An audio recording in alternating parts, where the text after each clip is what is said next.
¿Qué tal? Bienvenidos una vez más al canal. Hoy les presentaré algunos fundamentos de la cariogénesis, la regeneración y la morfogénesis, que son conceptos que suelen estar presentes en el cultivo de tejidos vegetales in vitro, procesos que permiten explotar la totipotencia de las células vegetales para producir plantas de manera masiva y controlada. A modo de repaso, la totipotencia es la capacidad única de una célula vegetal para regenerar una planta completa a partir de una sola célula.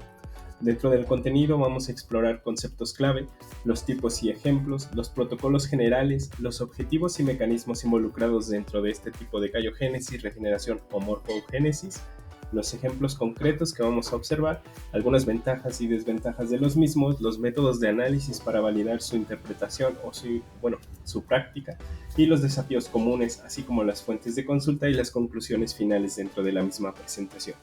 Como conceptos clave podemos decir que la cariogénesis es la formación de masas celulares desorganizadas, en este caso callos, inducidas por auxinas en explantes desinfectados, de modo que estas células diferenciadas conservan totipotencia, es decir, la capacidad de regenerar cualquier órgano o toda la planta. La organogénesis se refiere al desarrollo de órganos, en este caso el brote o la raíz, a partir de las células o callos, la cual es modulada por la relación que existe entre la auxina y la citoquinina en el medio, en este caso el medio de cultivo. También podríamos en este caso hablar de la embriogénesis somática, que es la formación de embriones somáticos desde células somáticas diferenciadas sin pasar por la fecundación sexual, la cual es útil para la conservación de genotipos celil.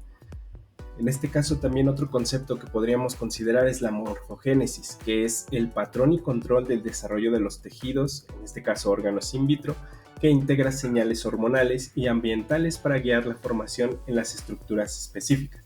En este caso, incluyendo algunas organogénesis como los de embriogénesis somáticas que comenta Sidorov en su artículo. Algunos tipos y ejemplos que podríamos considerar dentro de la cariogénesis podría ser indirecta, que es el explante, los fragmentos de tejido vegetal, en este caso las hojas, tallos o raíces, que se colocan en los medios de cultivo, el callo, que es parte de lo que se va a interpretar, y la organogénesis o embriogénesis, que sería el proceso de diferenciación que vamos a encontrar dentro de este tipo de cariogénesis. Respecto al ejemplo que utilicé para la cariogénesis indirecta fue el ejemplo del arroz Nipo-Barae, que es un medio de cultivo por Murahige School que induce el callo en 4 semanas aproximadamente. Esto usando una auxina sintética que induce la diferenciación celular, que es a 2.4 miligramos por litro.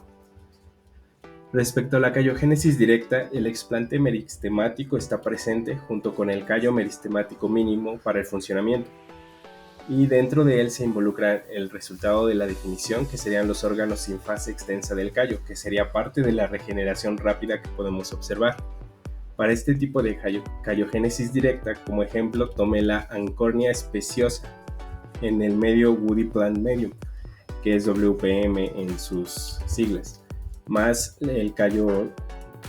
más la auxina que promueve la organización celular, en este caso el NNA a 2 miligramos por litro, ácido naftaleno acético, el cual involucrado en este tipo de modelos suele requerir al menos 3 semanas y tiene un mayor control en la formación de estructuras. En este caso, para los tipos de regeneración está la organogénesis, que es por micropropagación, bajo un medio de Murahige School que usa benzilaminopurina, una citoquinina que induce la brotación, la cual induce hasta un 85% de los brotes Adventitious sensolanum tuberosum, una especie de papa, la cual muestra brotes en al menos 6 semanas, el cual es bastante usado en el tema de la micropropagación para clonar plantas rápidamente. En la embriogénesis somática también podremos ver que se utiliza un medio Murahige School más 5 miligramos por litro de tricloram, que es una auxina sintética, la cual es bastante potente para inducir la embriogénesis y genera al menos el 70% de embriones globulares en Bactris gasipaes, una especie de palmera, bajo métodos de células de capas finas. Este tiene resultados de al menos 5 semanas en la implementación.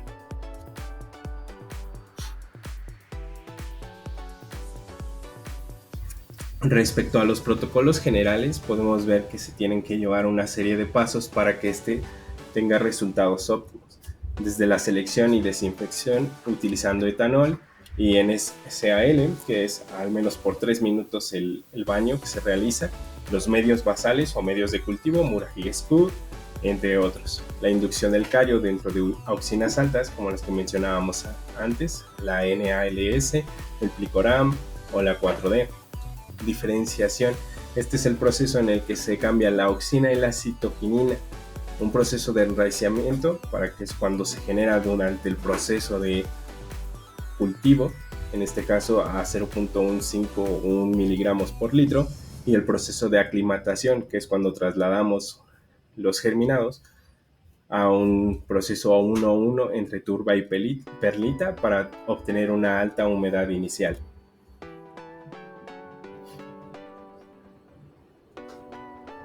Sobre los objetivos que tenemos para cada ruta es desde la callogénesis, que es la inducción del callo, obtener la masa celular indiferenciada con un potencial regenerativo, en este caso un potencial regenerativo totipotente, como hablábamos al principio, para presentar auxinas que estimulen esta de diferenciación. La organogénesis, para generar brotes o raíces directamente. En este caso, pues, generar esta organogénesis directa para que se formen rápidamente estos brotes en la fase de callogénesis. Y respecto a la morfogénesis somática, en este caso, que sería controlar los patrones de desarrollo de los tejidos mediante las señales externas, en este caso la exposición a la luz, la conservación de los genotipos, para que no exista un desbalance general. Dentro de las ventajas y desventajas que podemos observar en la callogénesis indirecta está la alta proliferación de la masa, la cual se considera bastante adecuada para la generación de las líneas celulares, y pues este caso se interpreta como somaclonalidad.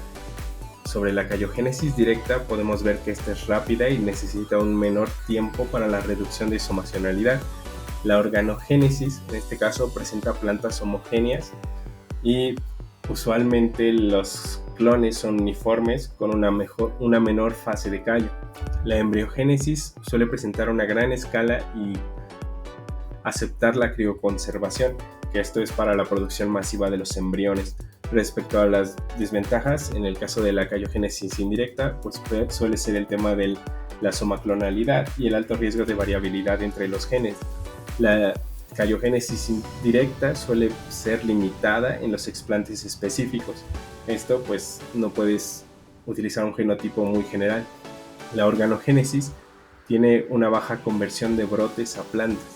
Respecto a la embriogénesis, solemos ver que los protocolos son sensibles y bastante largos y suelen presentarse en algunos casos plagas dentro de las mismas embriogénesis. Sobre los métodos de análisis y evaluación, en este caso se comprenden varios aspectos.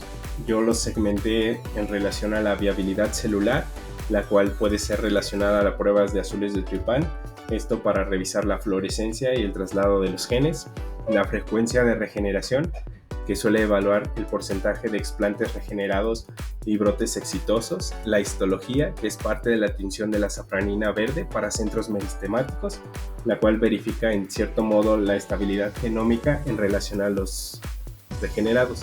La histología está relacionada con la tinción, la safranina verde para los centros meristemáticos.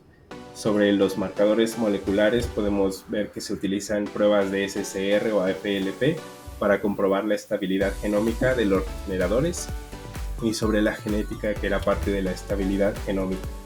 Y también pues se suelen llevar a cabo bioensayos para cuantificar los antioxidantes, como el caso de los ensayos FRAP, que sería parte de los métodos de análisis y evaluación que se implementan para validar la viabilidad de este tipo de métodos. Sobre los desafíos comunes que solemos presentar en este tipo de prácticas, puede ser la contaminación microbiana, que suele afectar la viabilidad y requiere que se implementen antibióticos y esterilidad de los productos para inhibir la regeneración del mismo.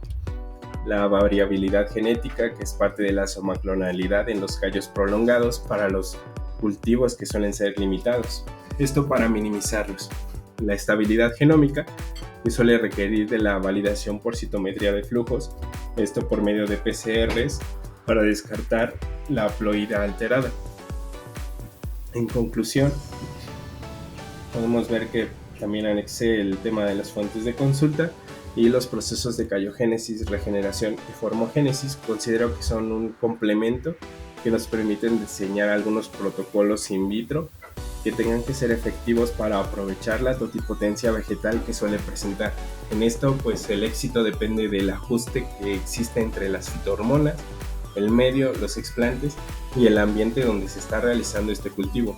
Uno de los desafíos que tenemos que superar o que se tienen que superar frecuentemente en este tipo de prácticas es la contaminación y la somaclonalidad, que se considera clave para las aplicaciones comerciales a gran escala y de conservación para la mejora genética.